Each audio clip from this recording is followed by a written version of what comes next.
Natural antibiotics are a term we hear a lot in integrative and functional medicine community, but it's difficult to understand exactly what they really are. Are they a replacement for your Z-Pak? Something you can use in conjunction with other conventional treatments? For which types of conditions do they work best? Understandable, there are a lot of questions to be answered. As integrative and functional medicine gain popularity, and as we learn more about the downside of traditional antibiotics, like overprescription and the rise of antibiotic resistance, patients are asking more and more about natural antibiotic therapy, so let's dive in. What is an all-natural antibiotic? So what does the term all-natural antibiotic really mean? Well, it's used to describe plants, herbs, supplements, or other natural substances that display very strong antimicrobial properties, and functional and integrative medicine experts often recommend them for infections like mild UTIs, traveler's diarrhea, candida infection in the gut, or to use right at the first sign of a cough, sore throat, or cold. It's important to know that these natural antibiotics have limitations and aren't always the right solution. As with any infection, it's highly important to talk to your physician and never self-diagnose and treat yourself. Sometimes, you can actually make your symptoms worse or end up in the emergency room, causing more harm than good. What are the best all-natural antibiotics? It's important to remember that working with a doctor and following their guidelines, or the instructions on the supplement label, to determine the right dose and delivery method is key. Each infection and body is different, and even though these are natural treatments, they can still be strong, have side effects that you should be aware of. That being said, they can be very effective at helping my patients get healthy, all while avoiding the negative side effects of conventional antibiotics. Here are the top 5 natural antimicrobial agents I recommend to my patients. 1. Oregano oil. Oregano oil is one of my favorite go-to natural antibiotics, especially when dealing with bacterial, parasitic, and fungal overgrowth in the gut, especially candida overgrowth. Research has shown that it targets both gram-negative and gram-positive bacteria, which makes it a well-rounded broad-spectrum antibiotic to start with for a wide variety of infections. I also suggest it to patients with upper respiratory infections and colds because it has the ability to fight viruses, inflammation, and allergies as well. It's my go-to supplement during the winter season to fight all those pesky seasonal infections. How to use oregano oil. As oregano oil can have a really pungent flavor, I usually recommend oil capsules over the tincture or drops since it's easily tolerated by many patients. 2. Garlic. Many people are aware of garlic's positive impact on heart disease, blood pressure, and cholesterol levels, but not many people are aware of its antibacterial properties.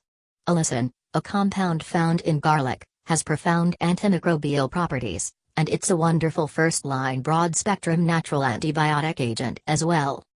It has been used in traditional Chinese and Ayurvedic medicine for its healing properties for centuries, and I tell my patients to increase their intake of garlic at the first sign of illness.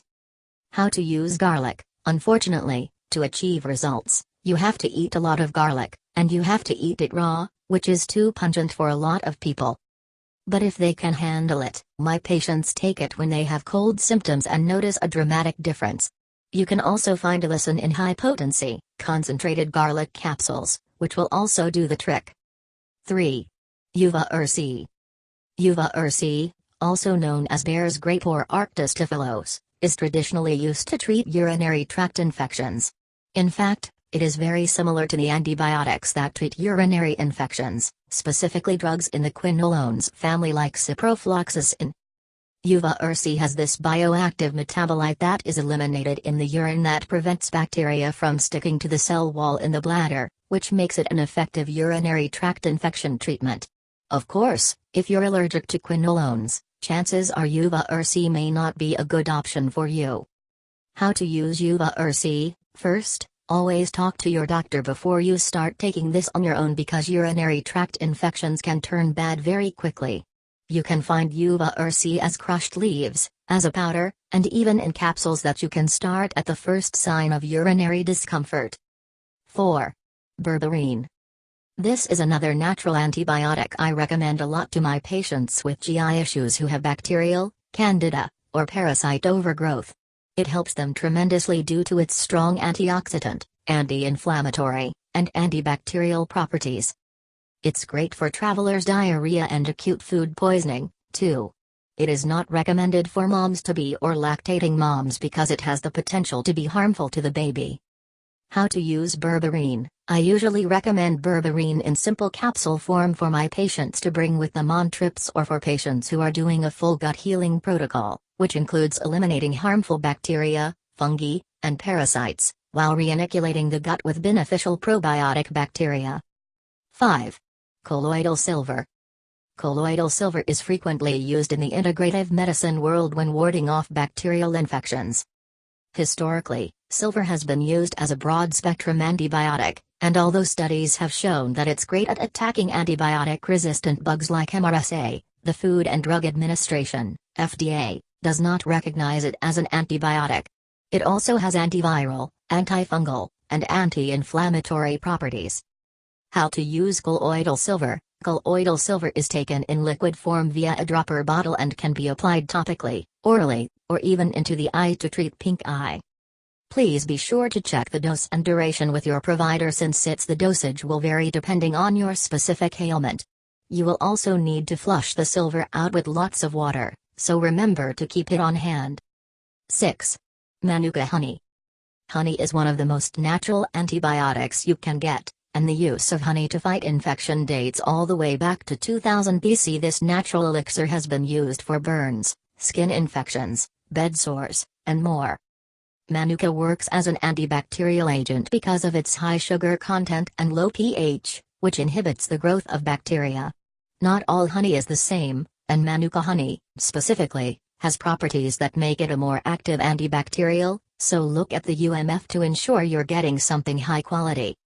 Aim for those that are labeled somewhere between 12 and 16, these are the most therapeutic. These properties also get denatured with extreme heat, so I encourage patients when using them in tea to let the drink cool down before mixing the honey in, otherwise, you lose some of the immune-boosting, antibacterial properties. Avoid giving this to children under a year old or to people who are allergic to bees. How to use Manuka honey. You can add Manuka honey to your tea or look for products like cough drops or syrups made with it.